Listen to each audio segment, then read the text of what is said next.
इलाहाबाद में सैलाब के बाद मुस्लिम इलाकों में वबाई अमराज के खतरात पैदा हो गए हैं। शहर के मुस्लिम इलाकों में डेंगू और मुतादी बुखार के मरीजों में मुसलसल इजाफा हो रहा है। इन इलाकों में वबाई अमराज के मरीजों में 70% तक इजाफा हो गया है। महकमे सेहत का कहना है कि जिस तेजी से मरीजों की तादाद बढ़ रही है, इससे आने वाले दिनों में सूरत हाल मजीद खराब हो सकती है। पेश इलाहाबाद से ये खास रिपोर्ट।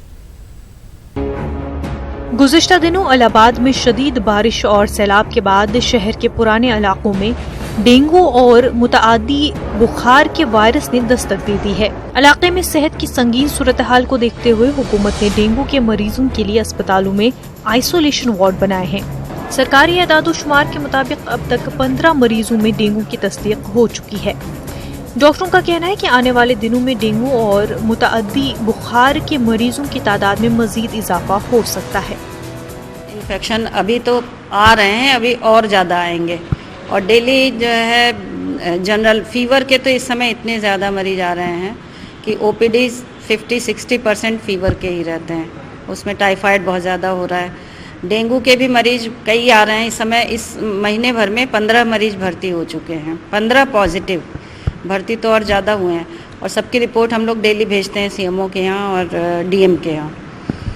और बस ये है कि अभी ट्रीटमेंट होकर के मरीज ठीक होके चले जा रहे हैं। बहुत ज़्यादा सीवियरिटी नहीं हुई है। डेंगू और वायरल बुखार के लिए बनाए गए तमाम खुसूसी वार्ड इस वक्त मरीजों से भरे हुए हैं। गर्च डेंगू के मरीजों के लिए आइसोलेशन वार्ड बनाए गए हैं, ताहम मरीजों के अहले खाना की शिकायत है कि डेंगू के मरीजों की जांच के लिए बुनियादी सहूलियात न होने की वजह से उन्हें काफी दिक्कतों का सामना करना पड़ रहा है। और यहाँ पे लाने पे तो कुछ तो बेहतर हुआ है कि जैसे कि वहाँ काफ़ी सीरियस थी, लेकिन यहाँ अस्पताल की तरफ से प्लेटलेट्स की सुविधा न होने की वजह से मुझे भटकना पड़ रहा है। ब्लड में देने में सक्षम नहीं हूँ और दूसरा कोई रास्ता मुझे दिख नहीं रहा। स्पेशल वार्ड जो है डेंगू के लिए, यहाँ एक अलग से डॉक्टर होना चाहिए, क्योंकि बाहर ओपीडी में डॉक्टर बहुत व्यस्त रहते हैं, जिससे हम लोग को थोड़ी सी दिक्कत होती है। बाकी यहाँ सुविधाओं। डेंगू पॉजिटिव निकल आया है? जी, डेंगू पॉजिटिव है। हमने मेडिकल कॉलेज में इसको चेक कराया डॉक्टर एलाइजा टेस्ट के द्वारा, तो वहाँ पॉजिटिव पता चला। लेकिन महकमे सेहत की तरफ से दावा किया जा रहा है कि डेंगू के मरीजों को तमाम जरूरी सहूलियात मुहैया कराई जा रही हैं। डॉक्टरों का कहना है कि डेंगू के मरीजों की बढ़ती तादाद को देखते हुए दीगर अस्पतालों को भी अलर्ट जारी कर दिया गया है। डॉक्टरों का कहना है कि आने वाले दिनों में गर्चे मुश्किलात बढ़ सकती हैं, ताहम इस मामले में लोगों को घबराने की जरूरत नहीं है, क्योंकि इसके लिए हुकूमत ने तमाम जरूरी इंतजामात कर लिए हैं। न्यूज़ 18 उर्दू के लिए इलाहाबाद से मुश्ताक अहमद की रिपोर्ट। इस्मत दरी की शिकार खवातीन और बच्चियों की इब्तिदाई जांच में की जाने वाली लापरवाही की वजह से बचने वाले मुलजिम अब नहीं बच सकेंगे, क्योंकि अलीगढ़ मुस्लिम यूनिवर्सिटी के जवाहरलाल नेहरू मेडिकल कॉलेज के फॉरेंसिक मेडिसिन शोबे में जिनसी हमला फॉरेंसिक जांच यूनिट का आज इफ्तिताह हो गया है, जिससे आबरूरेजी के मामलों में गुनाहगारों तक आसानी से पहुंचा जा सकेगा। शोबे की चेयरपर्सन डॉक्टर सादिया सईद का कहना है कि इस यूनिट के काम करने से अलीगढ़ और इससे मुत्तसिल इलाकों के खवातीन से मुतालिक जिनसी जराइम की फॉरेंसिक जांच माहिरीन की निगरानी में हो सकेगी। उन्होंने बताया कि अक्सर जांच में देरी होने के सबब बहुत से सबूत जाया हो जाते हैं और मुलजिमान बच निकलते हैं। ऐसे में मुतल्लिका लैब की वजह से मुलजिमान अब बच नहीं सकेंगे। सेक्सुअल असॉल्ट, बलात्कार के जो केसेस होते हैं, उनमें साक्ष्य इकट्ठे करने ना कर पाने की वजह से जो है वो कन्विक्शन नहीं हो पाता, कल्प्रिट पकड़ा नहीं जाता, जो गुनहगार है वो जो है वो छूट जाता है। तो ये जो सेफ यूनिट का जो मेन मकसद है कि प्रॉपर्ली सारे सबूत इकट्ठे एक जगह हो जाएं, सही से प्रिजर्व हो जाएं और फॉरेंसिक साइंस लेबोरेटरी पहुंच जाए। एक मिनी लेबोरेटरी हमने अपने यहाँ भी इस्टेब्लिश की हुई है, जिसमें हम जो कि ऐसे साक्ष्य, जो कि ऐसे सबूत हैं जो कि बहुत जल्दी खराब हो जाएंगे, उनको हम अपने यहाँ टेस्ट कर लेंगे और जो हम एक्स्ट्रा लेंगे वो हम जो है फॉरेंसिक साइंस लेबोरेटरी को भेजेंगे, ताकि जो है उसको इंसाफ मिल सके।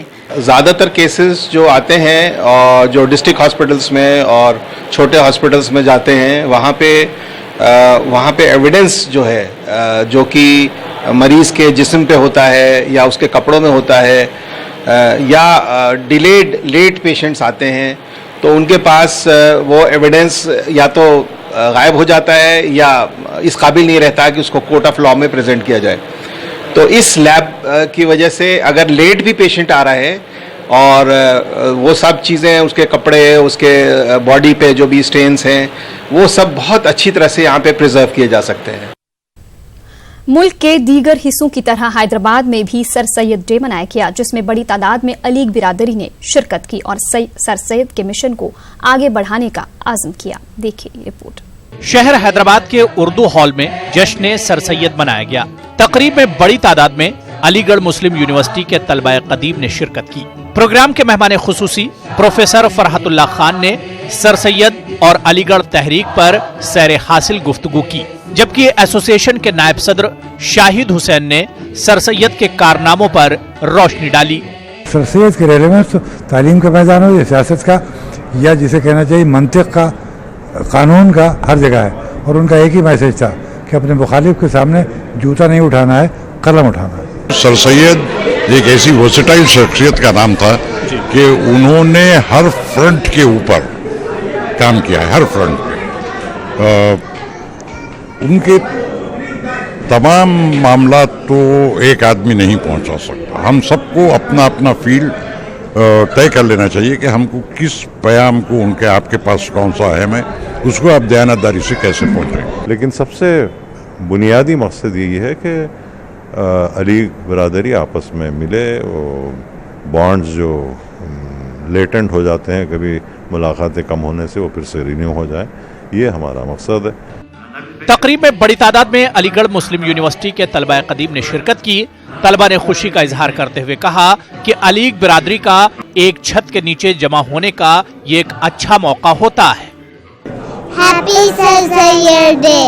One child, one teacher, one book, one pen can change the whole world. Education is only solution. Education first. जो सीनियर जूनियर का रिवाज अलीगढ़ मुस्लिम यूनिवर्सिटी से हमने सीखा है, अब यहाँ पे भी वही जो है कायम है और हम लोगों को बस मिलजुल के रहना चाहिए, और कहीं अलीगढ़ में हो या अलीगढ़ से बाहर हो। मेरा ये तो फर्स्ट टाइम एक्सपीरियंस था हैदराबाद में अटेंड करने का, और मुझे बहुत खुशी हुई कि जो अलीग्स जो हैं हमारे अलीगढ़ मुस्लिम यूनिवर्सिटी के ओल्ड बॉयज़ अलुमनाइज पूरी दुनिया में जो है चमक रहे हैं और जो है रोशनी फैला रहे हैं। जश्न सर सैयद तकरीब का इख्तिताम यूनिवर्सिटी के तराने पर हुआ। इसके बाद तलबा के लिए डिनर का भी एहतमाम किया गया था। न्यूज़ 18 उर्दू के लिए हैदराबाद से अजीम की रिपोर्ट। दिवाली पर धूम मचाने के लिए जियो नया प्लान लेकर आया है। पहले से कहीं ज्यादा किफायती शरहों पर जियो ने इसे ऑल इन वन प्लान्स का नाम दिया है। 1 महीने का प्लान 222, 2 महीने का प्लान 333 और 3 महीने का प्लान 444 रुपए का है। इन किफायती कीमतों पर सारिफीन को अनलिमिटेड वॉइस, SMS और योमिया 2 GB डेटा दस्तियाब होगा।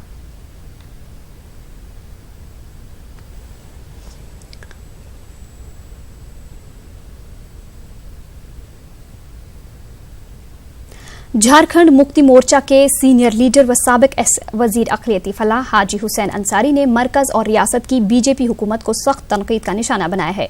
रांची में न्यूज़ 18 उर्दू से बातचीत में उन्होंने दावा किया कि रियासत में एक भी मुस्लिम गैर मुल्की नहीं है। बावजूद इसके बांग्ला जबान बोलने के नतीजे में इन्हें बांग्लादेशी बताते हुए चंद लीडरों के जरिए NRC कराने का मुतालबा किया जा रहा है।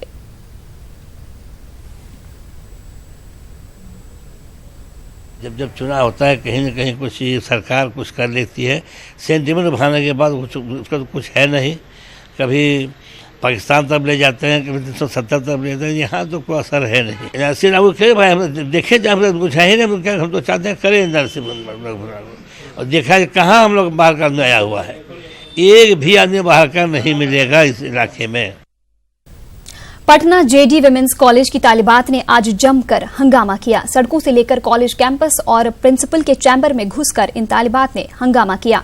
तालिबात के हंगामे की वजह से बेली रोड पर ट्रैफिक जाम लग गया। ये तालिबात JD विमेंस कॉलेज में लड़कों के लिए PG कोर्स शुरू किए जाने की मुखालफत कर रही थी। दरअसल पाटलिपुत्र यूनिवर्सिटी के पास अपना भवन नहीं होने की वजह से यूनिवर्सिटी ने JD विमेंस कॉलेज में लड़कों के लिए PG कोर्स शुरू करने का फरमान जारी किया है। मांग हमारी ये है कि हमारा जो आर्ट्स ब्लॉक बना है वो बॉयज़ को ना दिया जाए पीजी के लिए। हमारा गर्ल्स कॉलेज है, गर्ल्स कैंपस है यहाँ का जो भी माहौल है वो बिगड़ने वाला है। लड़कियाँ यहाँ बिल्कुल भी तैयार नहीं है कि हमारे गर्ल्स कॉलेज का कैंपस बॉयज़ से भरे।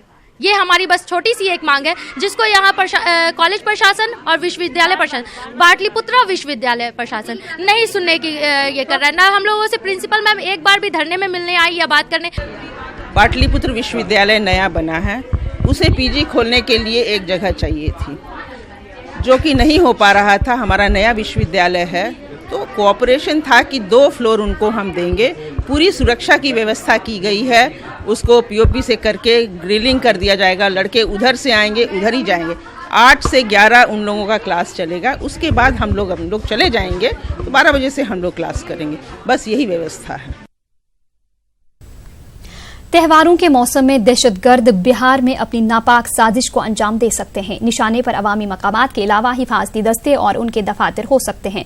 खुफिया जानकारी मिलते ही एटीएस ने सभी जिलों के साथ साथ रेल और पुलिस हुकाम को भी अलर्ट जारी कर दिया है। हुकाम को पूरी तरह चौकस रहने की हिदायत दी गई है।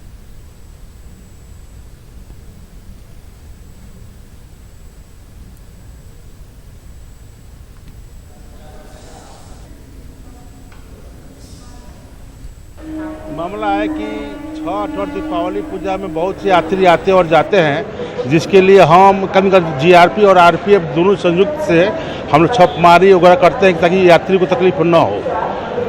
मेटल डिटेक्टर या सब मेटल डिटेक्टर भी है जो हम संदिग्ध व्यक्तियों को चेक करते हैं। असामाजिक तत्व द्वारा कहीं बम न लगाया जाए इसलिए हम चेक करते हैं। मिलिटेंट हमले के अलर्ट के बाद मुजफ्फरपुर में चौकसी बरती जा रही है। ट्रेनों में सख्त चेकिंग हो रही है। हर आने जाने वालों पर नजर रखी जा रही है। हमारे नुमाइंदे सुधीर कुमार ने जायजा लिया।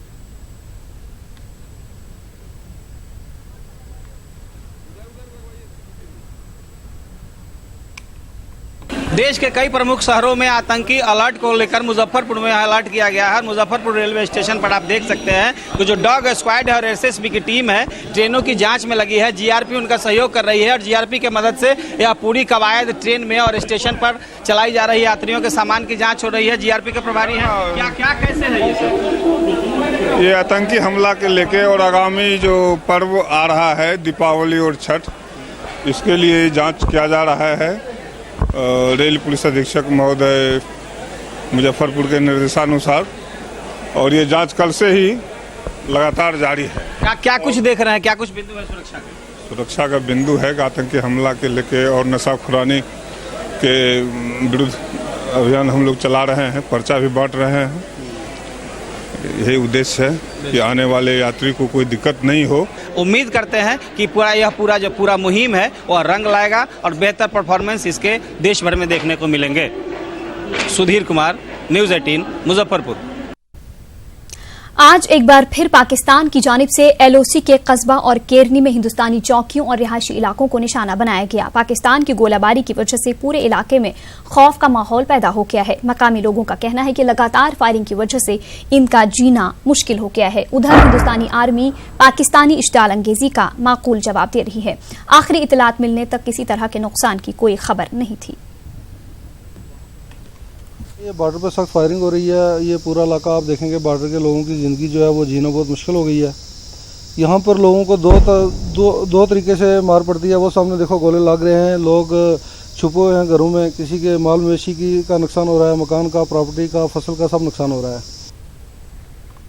कश्मीर के टंगडार में आर्मी की जानिब से सरहद के करीब उस पार हालिया स्ट्राइक पर रद्द अमल जाहिर करते हुए जम्मू कश्मीर के गवर्नर सत्यपाल मलिक ने पाकिस्तान को सख्त इंतबाह दिया कि वो उस पार से सीज फायर माहदे की खिलाफ वर्जी और दरअंदाजी को रोके या फिर मुंह तोड़ जवाब के लिए तैयार रहे।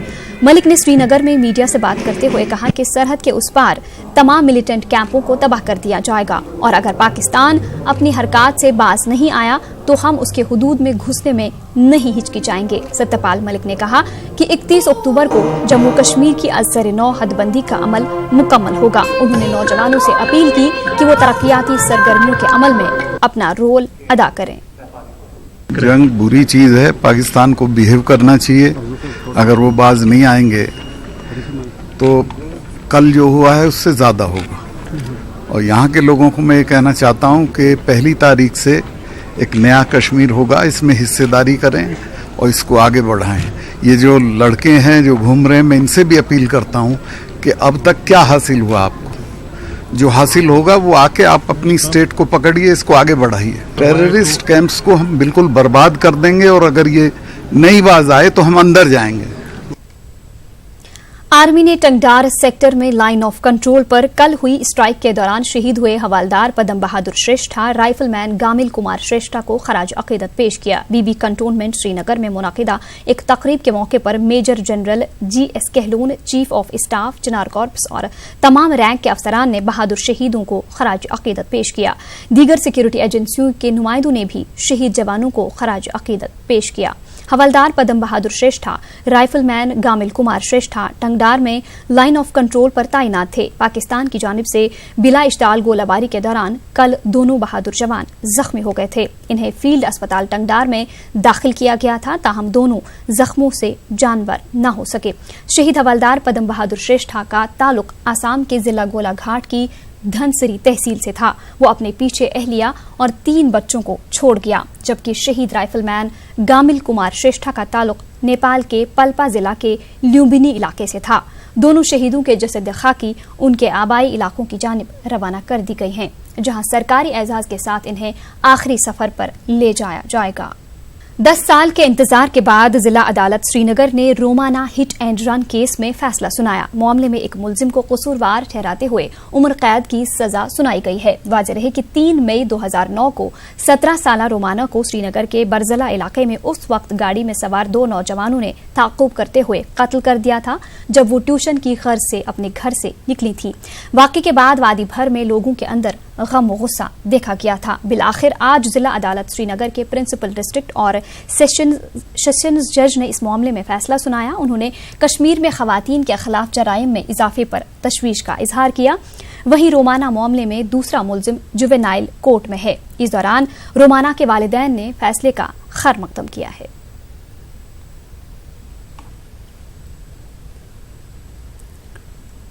Due to the amendment in the Justice Juvenile Act, one of the accused was given the benefit of the amendment and he was sent to the juvenile court because of a juvenile. So trial conducted in my court only against the accused number 1, Shoaib Darrell, who is major. And the court today gave the verdict, and after hearing the argument on the quantum of the accused, the court held the accused Shoaib Darrell guilty for commission of offence under section 302, for read with section 294 and section 201, and the court sentenced the accused till life, full life. He has to remain in the jail till life. And under section 294, he has been sentenced to 3 months imprisonment. Both this conviction sentence will run concurrently. In addition, the court has granted the compensation of rupees 5 lakh in favor of the mother of the victim, Joy Romana.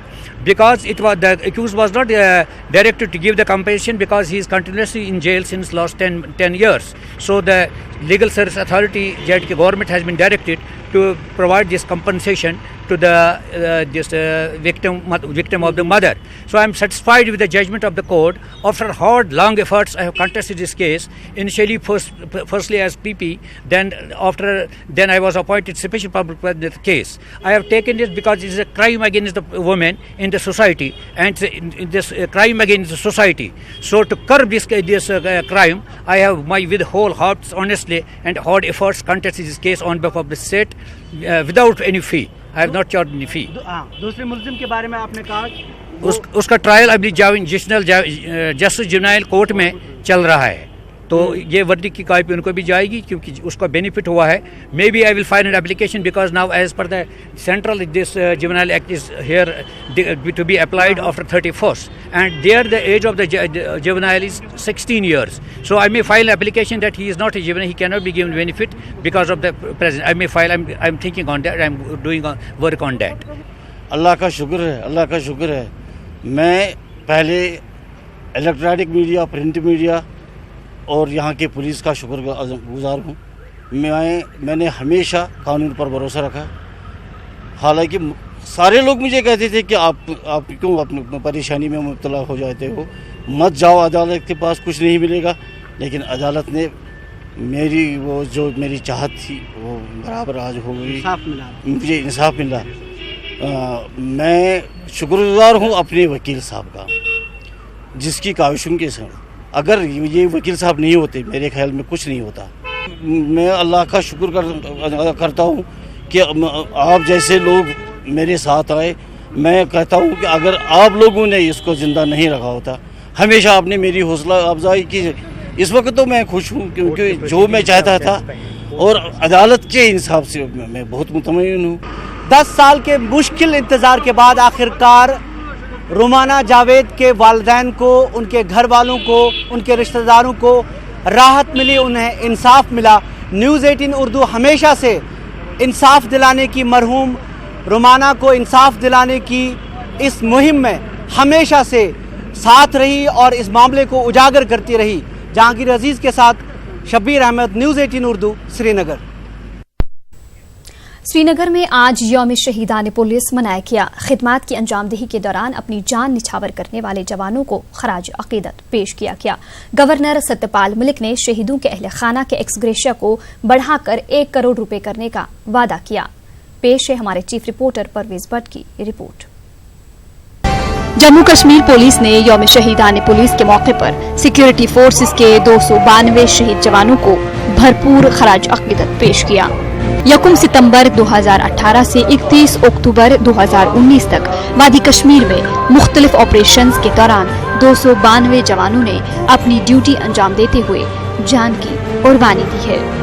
Police headquarters जेवन में मुनाकिदा एक तकरीब में governor Satyapal Malik, governor के मुशीरान DGP Dilbag Singh ने शहीदों को खराज अकीदत पेश किया। इस मौके पर गवर्नर ने जम्मू कश्मीर पुलिस की जानिब से मुनाकिदा परेड की सलामी ली। गवर्नर ने अपने खिताब में सिक्योरिटी फोर्सेस के जवानों की कुर्बानियों का तज़किरा करते हुए कहा कि जो कौमें अपने शहीदों को याद नहीं रखती वो कौमें मिट जाती हैं। जो कौमें अपने शहीदों को याद नहीं रखती वो कौमें मिट जाती।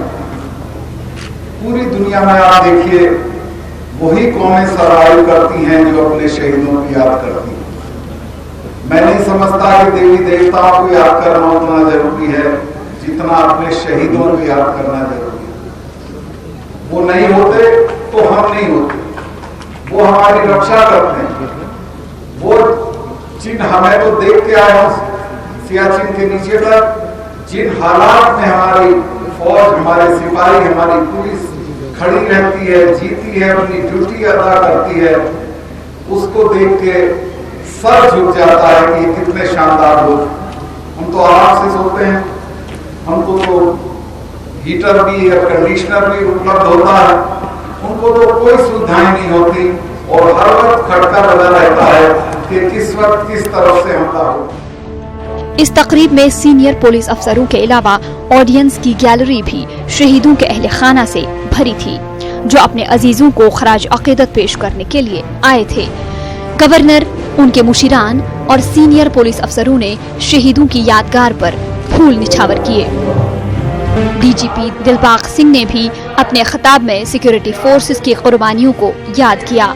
उन्होंने कहा कि मुल्क के लिए जान देने वाले पुलिस एहलकारों की सबसे ज्यादा तादाद जम्मू कश्मीर में है और इससे जेके पुलिस की शुजाअत व बहादुरी का पता चलता है। जम्मू कश्मीर पुलिस की रियासत के पुलिस का जो शहादत का सिलसिला है, जो आज से नहीं बल्कि पिछले 30 वर्षों में शुरू हुआ, जो आज तक चलता आ रहा है और पूरे मुल्क के अंदर अगर किसी एक रियासती पुलिस की शहादत का सिलसिला देखा जाए तो जम्मू कश्मीर पुलिस का नाम सर्वश्रेष्ठ है और इस साल के अंदर भी हमारी शहादतों का सिलसिला बाकी रियासतों के मुकाबले में बहुत बड़ा है, बहुत ज्यादा है। शहीदों की याद में कुछ देर की खामोशी इख्तियार की गई। कौमी तराना के वक्त जब छोटे बच्चों ने सैल्यूट किया तब सभी कैमरों की तवज्जो उनकी जानिब मरकूज हो गई। इस तकरीब में गवर्नर ने अपनी इस बात का इआदा किया कि जम्मू कश्मीर पुलिस के शहीद जवानों के अहले खाना के एक्सग्रेशिया में इजाफा करते हुए इसे 1 करोड़ रुपए किया जाएगा। जब से आराम मेरी कोशिश हुई है कि जम्मू कश्मीर पुलिस को ज़्यादा से ज़्यादा सुविधाएं मिलें। उनकी जो शहादत का जो मिलता था अलाउंस उसको हमने बढ़ाया है, और मैं 2 बार होम मिनिस्ट्री गया हूँ, दोनों बार मैंने ये कोशिश की है कि उसको 1 करोड़ रुपया at par with other forces करा दिया जाए, और मैं आपको आश्वस्त करता हूँ कि मैं वो करा के जाऊँगा। 1 करोड़ रुपया मिलेगा। आज 75,000 मिलता है, SPO 75 लाख, SPOs का भी बढ़ना है।